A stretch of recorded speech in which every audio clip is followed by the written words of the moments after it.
오직 예수님. 할렐루야. 아멘. 성경 종말론. 정말 우리 하나님께 주신 이 시대의 선물입니다. 예수님밖에 없습니다. 십자가로 구원받고 재림으로 완성됩니다. 완성된 시대에 삼위일체가 다 드러납니다. 하나님의 말씀 정보, 예수님의 생명, 성령님의 기 에너지, 삼위일체 하나님께 찬양과 경배와 영광을 세세토록 돌립니다. 아멘. 감사합니다. 대환란 시나리오 제목만 봐도 좀 오싹하죠.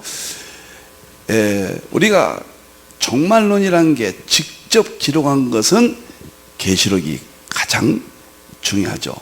그리고 마태복음 24장 25장, 다니엘서 12장까지, 그리고 스가랴, 에스겔, 이사야, 그 다음에 고린도전서, 데살로니가 전서, 데살로니가 후서, 베드로 후서, 이것이 전체 내용인데 여기에서 대환란 부분만 뽑아서 대환란 시나리오, 하나님이 어떤 시나리오를 쓰셨는가, 이것을 우리가 봅니다. 늘 말씀드리지만 예수님께서 대환란을 설명하시면서 내가 마태복음 24장 25절에 내가 미리 말했노라.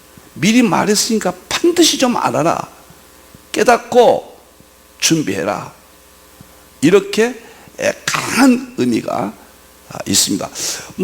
오늘날 지금 우리가 기복신앙이라든가 다 믿음으로 구원받는다, 이것을 혹시 잘못 오해해서 긴장이 무너지고 환란에 대한 감각이 없습니다. 지금 지옥을 말해도 감각이 없는 것 같아요. 천국을 말해도 별로 좋아하지 않는 것 같습니다. 이러한 시대에 2500년 전에 또는 2000년 전에 예언했던 종말론이 그 환란이 오늘 이 시대에 어떻게 나타났느냐, 이러한 문제를 앞으로 오늘까지 서론을 하고 다음 주부터는 구체적으로 계시록 안에 대환란 부분을 예언과 성취로 다루도록 하겠습니다.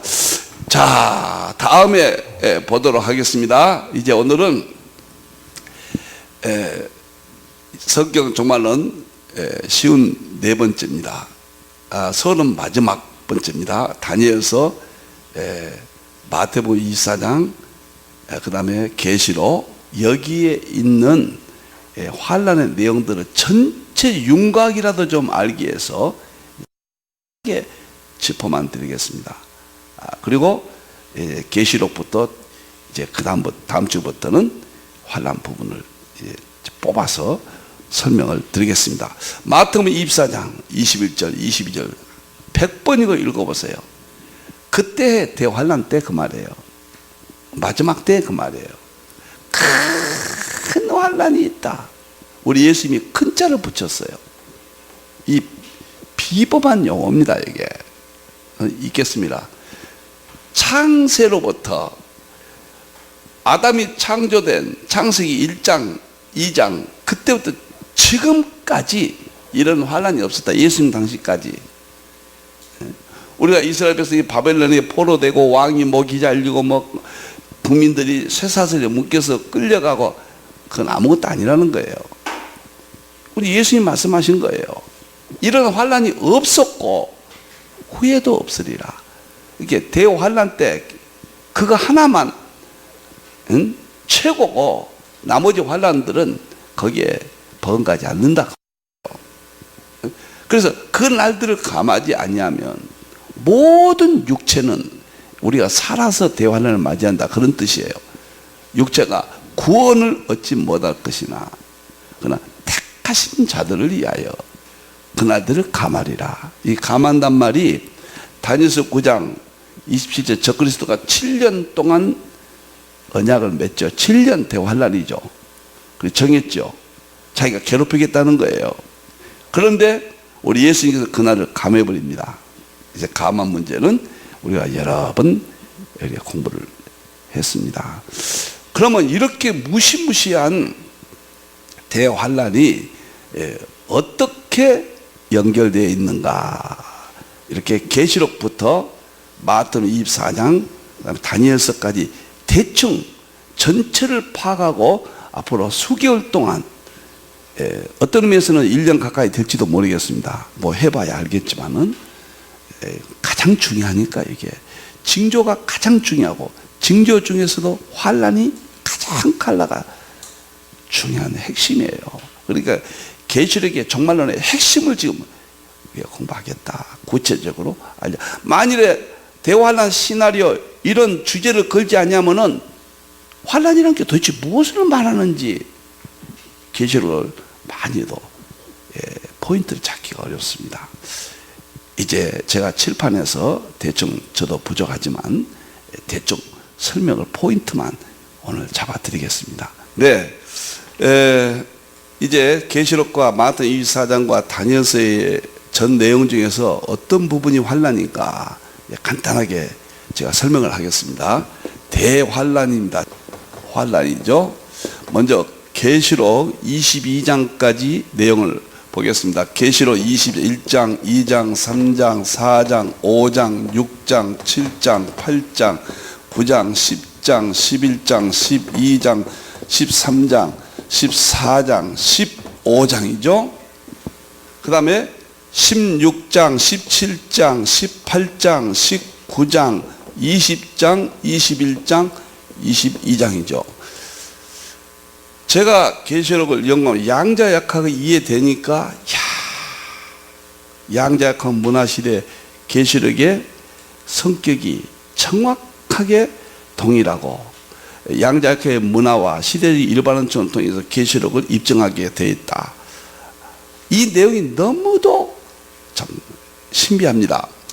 1장은 서론이에요. 제가 자세한 내용은 하지 않겠습니다. 여기는 요한 개인적인 환란입니다. 반모섬에 있어요. 요한이 사형 선고 받았죠. 거기서. 그건 요한의 개인적인 이야기입니다. 2장 3장은 아시아의 7교회예요. 에베소, 서머나, 버가모, 두아디라, 사대, 빌라델피아, 라오디게아. 여기는 마지막 환란과는 관계없습니다. 역사적인 예언이니까요. 그러나 여기가 중요한 것이 라오디게아 교회가 여기서 교회가 아주 어려움을 당합니다. 세속적인 민주주의가 들어오고 종교다원주의가 들어오고 세속화가 들어옵니다. 이게 계시록 3장 14절부터 21절까지죠. 여기서부터 교회가 무너지기 시작하죠. 그리고 4장은 이제 요한이 밤모섬에 있으면서 하나님 보좌에 올라갑니다. 이건 환란이 없습니다. 여기는 도 예수님이 하나님으로부터 계시를 받는 내용이요. 여기도 없어요. 여기도 없어요. 근데 6장부터 이제 본격적인 환란이 시작되는데 여기서 흰말 적그리스도가 나타납니다. 그리고 적그리스도가 나타나고 붉은 말 대환란 시작되면서 전쟁이 전 세계적으로 중동에서 터집니다. 이게 환란이에요. 그리고 검은 말 전 세계 기근으로 들어갑니다. 저울에 따라 나눠질 정도로 아주 처처에 전 세계적으로 기근이 여기 나타납니다. 그리고 청황색 말 많은 사람들이 죽어요. 지금 러시아의 우크라이나 전쟁 보세요. 수많은 사람들이 죽잖아요. 이것은 대환란에 들어가면 그 청황색 말인데 대환란에 들어가면 더 엄청나죠. 이것이 대환란이에요. 6장에서는 이 네 가지입니다. 그 다음에 순교자의 호소가 나오는데 그것은 대환란과는 상관없는 것이고요. 그 다음에 별들이 떨어지는 것은 재림 때니까 저는 대환란만 말씀을 드리겠습니다. 7장은 대환란이 없어요. 여기는 하나님의 종들을 인치거든요. 14만 4천 명을 인치고 그 다음에 9절부터 흰옷 입은 무리가 천국 가는 모습이니까 이건 없습니다. 8장은 이제 무시무시한 대환란. 이것은 인 대환란이에요. 이것은 나팔이에요. 즉 나팔 대환란입니다. 첫째 나팔은 땅에다가 불바다가 됩니다. 둘째 나팔은 하늘에, 셋째 나팔은 바다에, 넷째 나팔은 강에 대재앙이 와버립니다. 특히 그 자연계를 통해서 무시무시한 대환란이 이때 나타납니다. 좀 세계적으로 온난화 현상으로 산불이 또는 화재 사건이 나오죠. 지금 전초전이에요. 그래서 마지막 대환란에 들어가면 그러한 일들이 어마어마하게 나타나면 못 견뎌요. 이때는 창세에 이르러 없는 환란이죠. 그래 8장이 대환란의 핵심이에요. 나팔장입니다. 9장은 이 8장과 연결돼요. 첫째 나팔, 둘째 나팔, 셋째 나팔, 넷째 나팔이거든요. 9장에서는 다섯째 나팔 황충재앙 1절부터 11절이죠. 13절부터 유브라데 전쟁. 황충재앙 거짓 선지자들의 미혹입니다. 이것이 말할 수 없이 견딜 수 없는 미혹이에요. 그래서 이게 대환란입니다. 이게. 그리고 유브라데 전쟁, 이스라엘 땅에서 세계적인 전쟁이 일어납니다. 그러니까 대환란이 무엇이 대환란이냐? 우리는 지진이나 기근이나 이 정도로 생각하거든요. 아니요. 견딜 수 없는 전쟁과 지금 우크라이나 러시아 전쟁을 보고 우리는 참상을 알잖아요. 이때는 비교가 안 돼요. 전 세계적인 전쟁이니까요. 그 청황색 말이란 것은 시체가 전 세계적으로 나돈다 이렇게 보시면 되겠어요. 제가 시간이 많이 가니까 간단히 하도록 하겠습니다. 그런데 10장은 대환란이 없어요. 이것은 예수님께서 작은 척을 먹어버리라. 그래서 먹고 다시 전하라. 순서가 다 바뀌었어요. 이렇게 계시록은 시간과 공간적인 개념이 없다. 그것을 전체로 상징을 통해서 계시록을 해석을 해놓고 시공간적인 것을 맞춰서 재편집해서 저는 10가지 주제입니다. 그렇게 가르치지 않으면은 계시록은 이거 설명을 해도 무슨 말인지 지극히 어려운 겁니다. 양자역학을 설명할수록 어렵듯이 동일합니다. 11장은 대환란입니다. 두 증인장인데 두 증인이 여기서 순교를 합니다. 짐승과 싸워서. 그래 이게 하나님의 종들이 받는 대환란이에요. 12장도 대환란입니다. 이건 헤이븐 여자거든요. 1260일 동안 도망가죠. 짐승에게, 적그리스도에게 받는 대환란입니다. 만일에 우리가 신앙생활을 하지 않는다면은 특별한 대환란은 아니죠. 전 세계적인 재앙 속에 있겠죠. 우리가 대상이에요. 우리가 신앙의 믿음의 문제입니다. 전 세계는 이때 자연계, 지진, 기근 이런 대재앙 속에 들어가니까 이 지구촌을 살리기 위한 세계적인 단일화된 어떤 내용으로 갑니다. 그때 적그리스도를 섬기게 되고 하나님이라고 그러고 교회는 이걸 따를 수 없거든요. 그래서 적그리스도가 전쟁을 일으키고 교회를 핍박하고 그게 마지막이에요. 지금 러시아와 우크라이나 전쟁을 보세요. 러시아의 뜻을 따르지 아니하니까 처참하게 지금 난리가 나잖아요. 그것이 세계적으로 확대된다고 생각해 보세요. 이것이 대환란이다. 그 말이에요.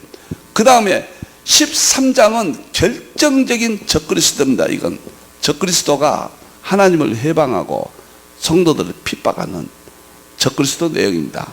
이것은 헤이븐 여자 교회예요. 이것은 두 증인 하나님의 종들이 당하는 거예요.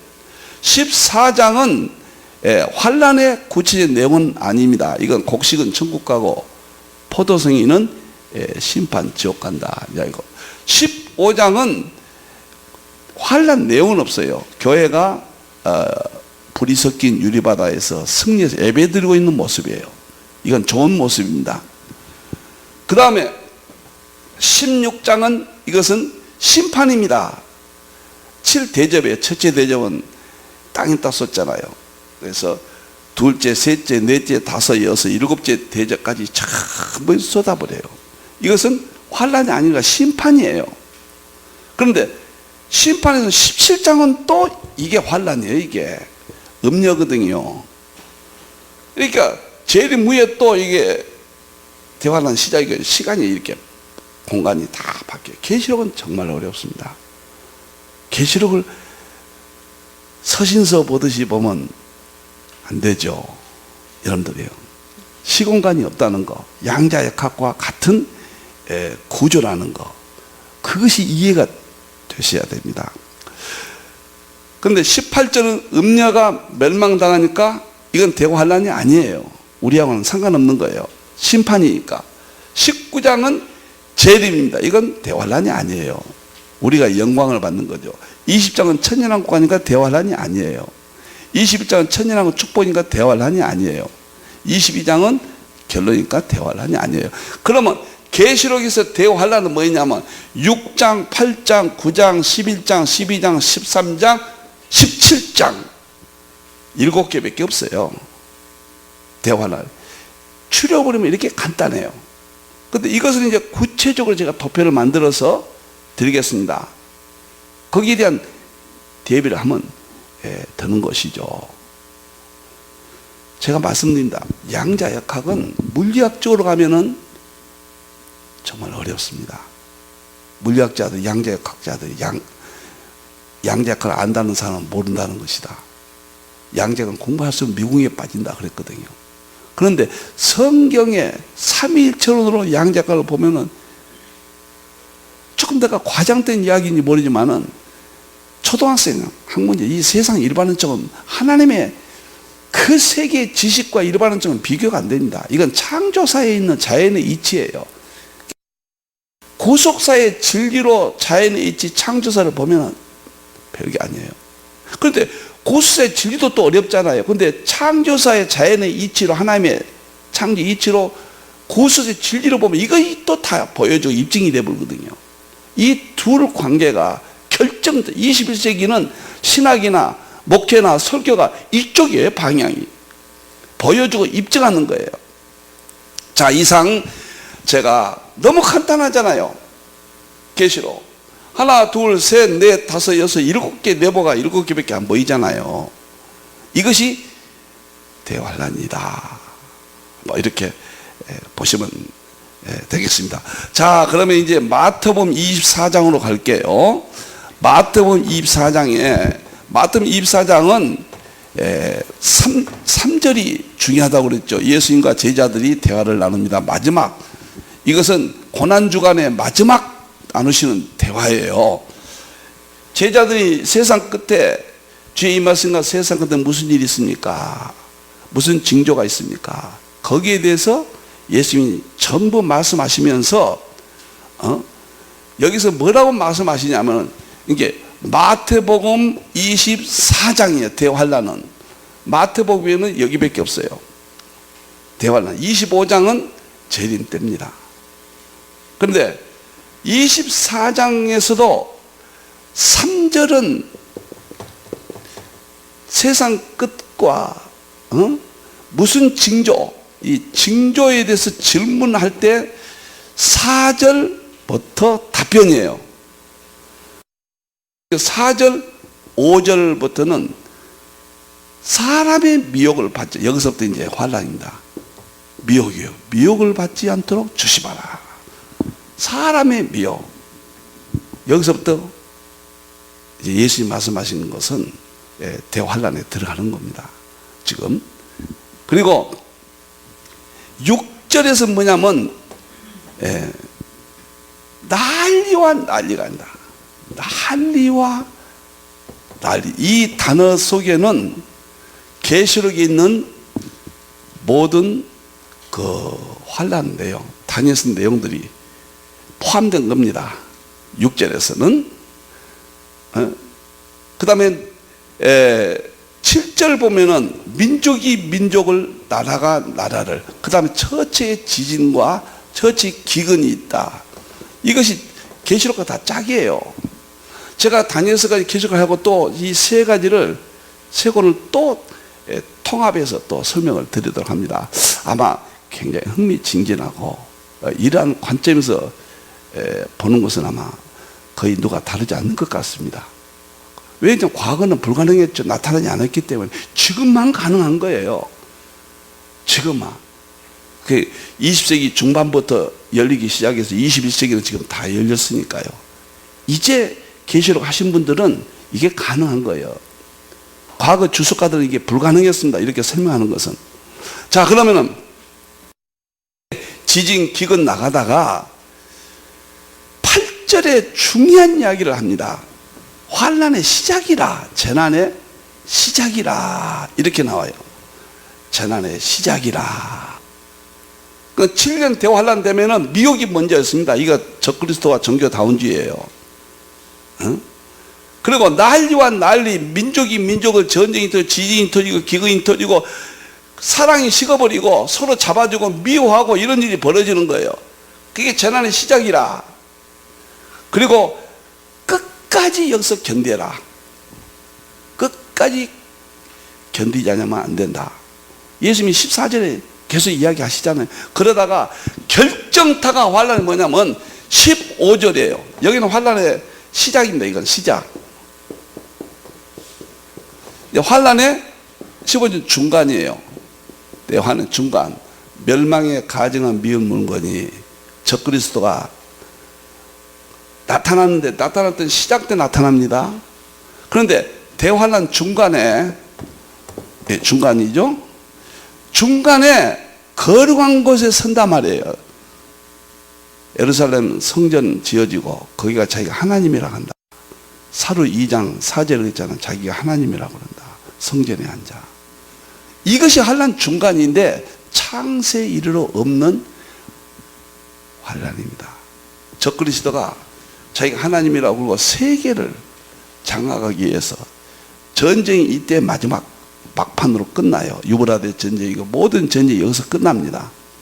그리고 30일이 있고 45일이 있다고 그랬죠. 다니엘서 12장 11절 1290일과 1330일 이 기간 동안에 그러니까 창세에 이를 없다. 그날을 감하지 않는다. 최절정이 대환란 중간 도망가라. 이쪽 부분으로 저는 봅니다. 제가 완전하지는 않습니다. 지금까지 깨달은 바는 이렇게 설명을 하고 아무래도 가장 구체적으로 적극적으로 설명하는 것이면은 아마 분명할 것 같습니다. 여기까지 보통 많이들 안 하잖아요. 그래서 15절이고 도망가라 해놓고 그때는 무시무시한 환란이니까 일하다가 밭에 가서 옷 가지러 가지 마라. 지붕이 있다가 내려오지 말아라. 아이 뵌 자가 화가 있다. 그 다음에 젖먹이는 자가 화가 있다. 겨울이 되지 않도록 하라. 무시무시한 환란입니다. 그렇게 말씀하시고는 21절에서 그 말씀하신 거예요. 창세에 이르러 이런 환란이 없다. 이후에도 없을 것이다. 그날을 감하지 않으면은 구원받을 육체가 없다. 22절까지가 대환란의 설명이고, 그 다음에 이제 무화과나무, 그 다음에 이제 하늘에 이제 예수님 재림 징조가 나타난다는 이야기예요. 그런데 이러한 일들이 지금 대환란 직전이잖아요. 강도는 대환란 때 분명하게 나타나지만 지금 이게 다 드러나고 있다는 겁니다. 지금 점점 갈수록 재난은 강도가 높아진다. 못 살아요. 하나님께서 포기하게 만듭니다. 이 세상에 마음을 두게 하지 않습니다. 하나님만 매달리게 합니다. 택한 백성은 전부 하나님을 매달아요. 예수님 붙들고 이때 다 돌아옵니다. 연약한 자들이. 그러나 배도하는 자들은 이때 다 이제 멸망으로 가는 거죠. 자, 이렇게 마태복음에서 간단하게 제가 설명드린 겁니다. 이해하기 좋게끔. 나중에 할 때는 좀 자세히 할 겁니다. 제가 이번에 더 이상 이제 그 지구는 존재할 수 없다는 책을 읽었는데 그 세계적인 베스트셀러입니다. 이야, 정말 성경 꼭 그대로예요. 얼마 남지 않았구나. 너무도 모르고 있거든요. 땅에다가 마음을 두면 안 됩니다. 정말 이제는 재림하실 예수님 붙들고 삼위일체 하나님 전 신앙으로 보여주고 입증해서 무장하지 않으면 안 된다. 이렇게 봅니다. 이제 다니엘서하고 제가 설명하고 마치겠습니다. 다니엘서는 12장까지 1장, 2장, 3장, 4장, 5장, 6장, 7장, 8장, 9장, 10장, 11장, 12장까지 있어요. 다니엘서는. 그럼 다니엘서는 여러분들이 어떻게 봐야 될 것인가? 다니엘서에 대한 생각을 바뀌어야 됩니다. 다니엘서는 구약의 왕들의 역사예요. 그런데 구약에 열리지 아니할 때는 구약의 왕들을 설명하면서 하나님이 어떻게 역사하시는가를 세상 역사 속에서 그 정도밖에 못 봤습니다. 그런데 예수님께서 다니엘서도 총말이라고 그랬잖아요. 다니엘이 말한 바. 그리고 구약은 예수님으로 봐야 돼요. 다니엘서는 예수님께서 그랬어요. 모세일과 시편과 선지자의 글은, 다니엘서가 선지자의 글이거든요. 다 나에 대해서 이야기한 것이다. 초림이나 재림이에요. 그런데 다니엘서는 대부분 재림이에요. 예수님 말씀했어요.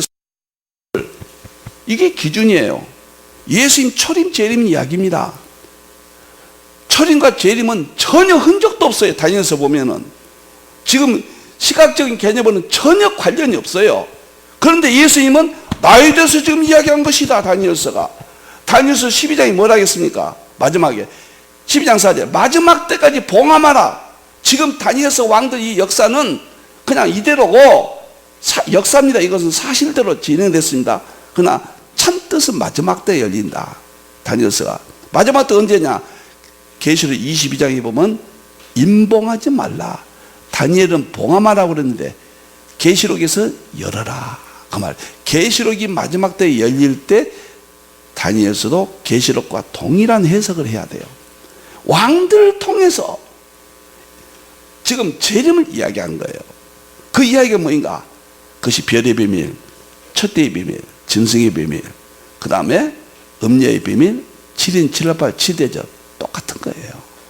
똑같은 내용입니다. 시간과 공간은 다르지만 양자역학에서는 그건 하나잖아요. 시공간이 철폐되잖아요.